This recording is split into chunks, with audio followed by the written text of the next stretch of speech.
জানোই তো আজকে না কালী পুজো, তার মধ্যে আবার মা বললো আজকে কিন্তু নিরামিষ খেতে হবে, আর আমাকে বললো তুই রান্না কর। আমিও একেবারে লেগে পড়লাম।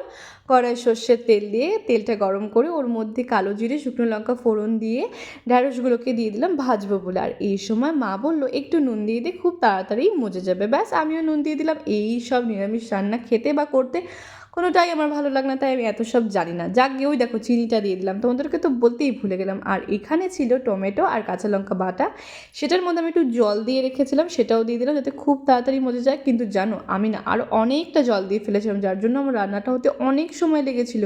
আর এখানে মা বললো 1 চামচ হলুদ গুঁড়ো দিয়ে দিলাম, আর একটু চুরি করেই জানো তো লঙ্কার গুঁড়োও দিয়ে দিয়েছিলাম। এটা মা জানে না, পরে ভিডিও দেখে জানতে পেরে যাবে। যাই হোক, তারপরে আমার মনে হলো রান্নাটা বেশ কমপ্লিট, আর নামানোর আগে আরেকটু নুন আর ধনেপাতা দিয়ে নামিয়ে দিলাম। চলো এরপর রান্না করবো সয়াবিন আলুর তরকারিটা। ওটার জন্য আমি আবার ওই কড়াইটা একটু ধুয়ে নিয়ে ওটার মধ্যে সর্ষের তেল গরম করে আলুটাকে নুন হলুদ দিয়ে ভেজে নেব। মা বললো যে একটু গোল্ডেন ব্রাউন করে ভাজিস। আমি এখানেও একটু লঙ্কার গুঁড়ো দিয়ে দিয়েছিলাম, একদম একটুখানি, বেশি দিইনি কিন্তু।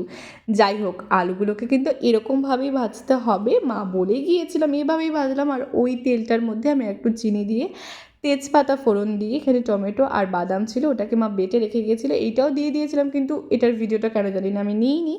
যাই হোক, দেখতেই পাচ্ছ এই কষা থেকে কিন্তু তেল একদম ছেড়ে এসছে। এই অবস্থায় আমি হলুদ গুঁড়ো, জিরের গুঁড়ো আর লঙ্কার গুঁড়ো দিয়ে দেবো। ব্যাস, এবার এটাকে কিন্তু খুব ভালোভাবে কষতে হবে। আর যতটা পরিমাণ নুন লাগবে বলে মনে হয়েছে আমি নুনটাও দিয়ে নিয়েছি। এরপর সয়াবিনগুলো এর মধ্যে দিয়ে নেব, আর আলুগুলোও দিয়ে নেব। আর এটাকে আমি অনেকক্ষণ ধরে কষেছিলাম, কারণ মা বলে যে কষাতেই কিন্তু রান্নার স্বাদ আসে, তাই জন্য আমি বেশ খানিকটা সময় নিয়ে এটাকে কষেছিলাম তেল ছেড়ে আসা অবধি। আর তারপরে আমি জল দিয়ে দিয়েছিলাম এর মধ্যে।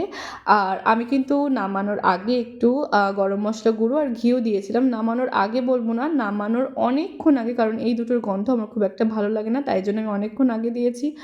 আর এখন বলতেই পারো যে ভালো লাগে না তো দিয়েছি কেন, ওই যে মা বলছিল দে তাহলে ভালো লাগবে, বাট আমি নিজে রান্না করেছি তো গন্ধ পেলাম আর কেমন কেমনই লাগতো, তাই অনেক আগে দিয়েছিলাম। এরপর আবারও কড়াই সর্ষের তেল দিয়ে গরম করে নিয়ে আমি উচ্ছেগুলোকে ভেজে নিলাম। উচ্ছে ভাজা হয়ে গেলে ওই তেলটার মধ্যে একটু রাঁধুনি আর তেজপাতা আমি ফোড়ন দিয়ে নিয়েছিলাম, তারপরে শুকনো লঙ্কাও ফোড়ন দিয়েছিলাম। আর এটা ছিল রাঁধুনি আর আদা বাটা, এটাও দিয়েছি, ভিডিও করতে ভুলে গেছি। ডাল ছিল, ডালটা দিয়ে দিলাম, আর উচ্ছে ভাজাটা দিয়ে দিলাম, নুন দিলাম, চিনি দিলাম আর ঘি দিয়েছিলাম। ব্যাস, ডালটা ফুটে এলেই কিন্তু ডালও রেডি।